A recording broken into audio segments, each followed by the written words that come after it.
বিশ্ব রাজনীতির দাবার বোর্ডে এবার এক অত্যন্ত ঝুঁকিপূর্ণ চাল চাললেন ইসরায়েলের প্রধানমন্ত্রী বেনিয়ামিন নেতানিয়াহু। বছরের পর বছর ধরে চলা সামরিক সংঘাত ও আঞ্চলিক উত্তেজনার পর তেল আবিব এখন আর শুধু একক শক্তি হিসেবে নয়, বরং একটি বৃহৎ কৌশলগত জোটের নেতৃত্বে উঠে আসতে চায়। সেই লক্ষ্যেই নেতানিয়াহু ঘোষণা করেছেন একটি নতুন পরিকল্পনা, যার নাম হেক্সাগন অফ অ্যালায়েন্স বা ষড়ভুজ জোট।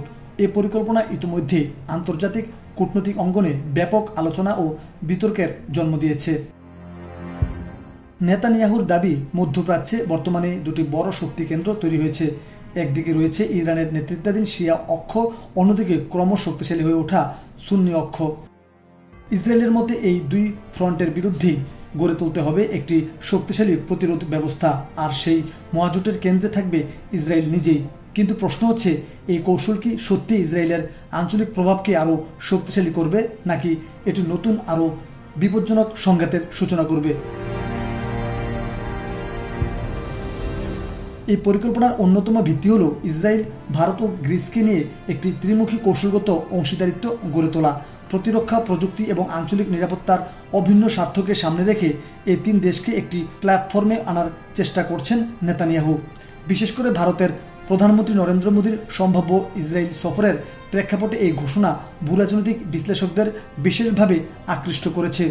এশিয়া থেকে ভূমধ্য সাগর পর্যন্ত বিস্তৃত এই পরিকল্পনায় ভারতকে সবচেয়ে গুরুত্বপূর্ণ অংশীদার হিসেবে দেখা হচ্ছে। তবে বাস্তবতা নেতানিয়াহুর পরিকল্পনার জন্য বড় একটি চ্যালেঞ্জ তৈরি করেছে। কারণ ভারত একদিকে ইসরায়েলের ঘনিষ্ঠ কৌশলগত অংশীদার হলেও অন্যদিকে ইরানের সঙ্গে তার দীর্ঘদিনের ঐতিহাসিক ও অর্থনৈতিক সম্পর্ক রয়েছে। এছাড়া সৌদি আরব সহ উপসাগরীয় দেশগুলোর সঙ্গেও ভারতের বাণিজ্যিক ও জ্বালানির স্বার্থ গভীরভাবে জড়িত। ফলে ইসরায়েলের প্রস্তাবিত অক্ষ বনাম অক্ষনীতিতে সরাসরি অংশগ্রহণ করা ভারতের জন্য সহজ সিদ্ধান্ত হবে না।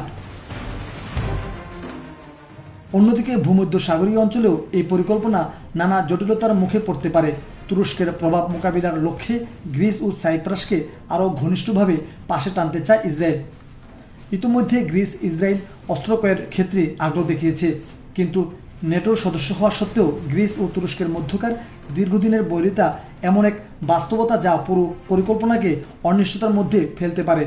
ইউরোপীয় কূটনৈতিক মহলেও এ নিয়ে প্রশ্ন উঠেছে, আঙ্কারাকে আরও দূরে ঠেলে দিয়ে এই জোট কতটা কার্যকর হবে। বিশ্লেষকদের আরেকটি বড় আপত্তি রয়েছে নেতানিয়াহুর পুরো কৌশলগত কাঠামো নিয়েই। তাদের মতে মধ্যপ্রাচ্যকে উগ্র ও নরমপন্থী এই দুই ভাগে ভাগ করার চেষ্টা বাস্তবতার সঙ্গে পুরোপুরি সামঞ্জস্যপূর্ণ নয়। গাজা ও সিরিয়ায় ইসরায়েলি সামরিক অভিযানের পর বহু সুন্নি প্রধান দেশও একাধিকবার যৌথভাবে ইসরায়েলের সমালোচনা করেছে। ফলে অঞ্চলটিকে সরলভাবে দুই ব্লকে ভাগ করার ধারণা বাস্তব পরিস্থিতিকে যথাযথভাবে প্রতিফলিত করে না। বিশেষজ্ঞদের সতর্কবার্তা আরও উদ্বেগজনক। তাদের মতে অক্ষ বনাম অক্ষভিত্তিক এই দুই কৌশল মধ্যপ্রাচ্যের মেরুকরণকে আরও তীব্র করে তুলতে পারে। ইসরায়েলের নেতৃত্বে নতুন জোট গঠনের চেষ্টা প্রতিদ্বন্দ্বী শক্তিগুলোকে নিজেদের মধ্যে আরও বেশি সমন্বয় ও সামরিক সহযোগিতা বাড়াতে উৎসাহিত করতে পারে।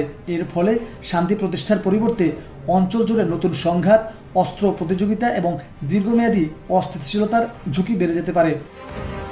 এখন সবচেয়ে বড় প্রশ্ন হলো, নেতানিয়াহুর হেক্সাগন অফ অ্যালায়েন্স কি মধ্যপ্রাচ্যে একটি নতুন শক্তির ভারসাম্য তৈরি করবে, নাকি এটি এমন এক কূটনৈতিক জুয়া যা শেষ পর্যন্ত পুরো অঞ্চলকে আরও গভীর সংঘাতের দিকে ঠেলে দেবে? উত্তর সময় দেবে। তবে এতটুকু নিশ্চিত যে এই পরিকল্পনা আগামী দিনের মধ্যপ্রাচ্যের রাজনীতিতে গুরুত্বপূর্ণ প্রভাব ফেলতে যাচ্ছে।